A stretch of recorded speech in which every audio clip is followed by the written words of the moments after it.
Would you visit a horror museum if it featured original props, costumes, and immersive exhibits from your favorite films? Welcome to The Final Cut, your daily pulse in horror. I'm Travis, and we're back from Fantastic Fest 2025.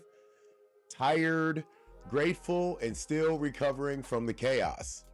Today, we're closing the curtain on Fantastic Fest, unpacking Neon's sharp response to censorship in China, and celebrating Blumhouse's new permanent horror landmark in Colorado.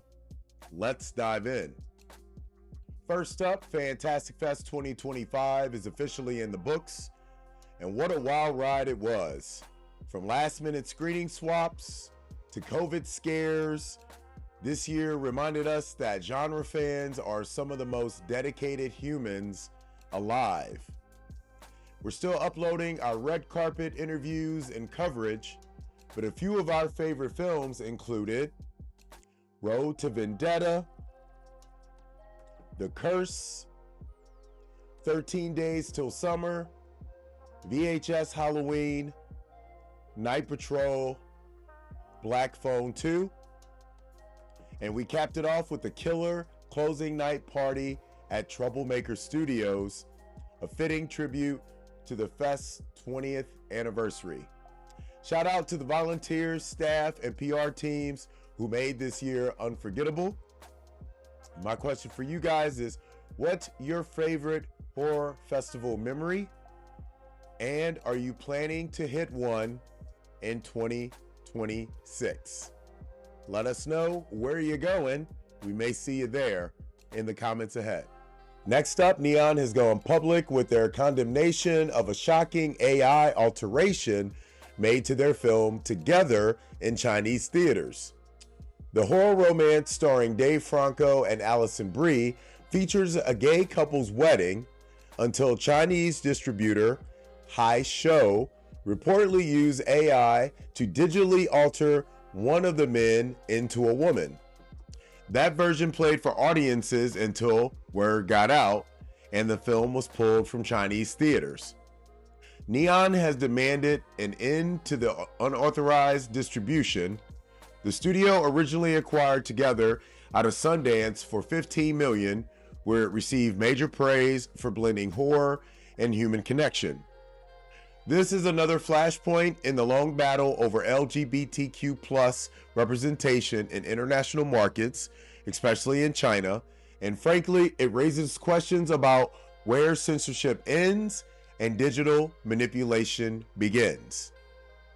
My question for you guys is, how should studios respond when international distributors censor or alter the original intent of a film? Let us know what your answers would be in the comments ahead. Finally, roll the film, literally. Colorado Governor Jared Polis, Jason Blum, and state cultural leaders gathered last week to break ground on the Stanley Exhibit Center in Blumhouse space, a $60 million project set to open in Estes Park. Housed inside the historic Stanley Hotel, the inspiration for The Shining, the 10,000 plus square foot exhibit will become a year-round destination for horror lovers. It's designed to celebrate horror through exhibits, events, and immersive experiences curated by Blumhouse. The state of Colorado is backing this project with $46 million in support as part of their film tourism strategy. Expect props, costumes, and interactive exhibits, fucking exhibits all over the place, from The Purge, Get Out, Five Nights at Freddy's, Halloween, Megan, and more. It's not just a tribute to Blumhouse, it's a win for the genre. Question for you guys is, what horror icon, character, or franchise deserves to have its own exhibit space in a place like this? Exhibits. Let me know which exhibit that would be in the comments ahead. Today's take: festivals matter, representation matters, and now our genre is getting a damn museum. As horror becomes more global, more vocal, and more permanent, we should be asking, What do we want to preserve for future fans? In today's Spotify poll, we asked, would you travel to Colorado to visit a year-round horror exhibit space at the Stanley Hotel? If you got a horror tip, leak, or a red carpet scoop, or know about another exhibit going on, slide into our DMs at HMUNCUT. We might just feature your story on the next episode. That's it for today's Final Cut, your daily pulse in horror. We're back home, but the coverage doesn't stop. Subscribe, like, hit us up at Travis Nyquil with an extra L, at HMUNCUT for all things horror. From Film Fest, we're covering Beyond Fest right now. Look for a couple reviews popping up for that. Grimm Fest is rolling right after that. And then might be popping out Screen Fest weekend also, so be on the lookout for that. But you guys know the deal. I'm Travis. As always, we'll see you tomorrow.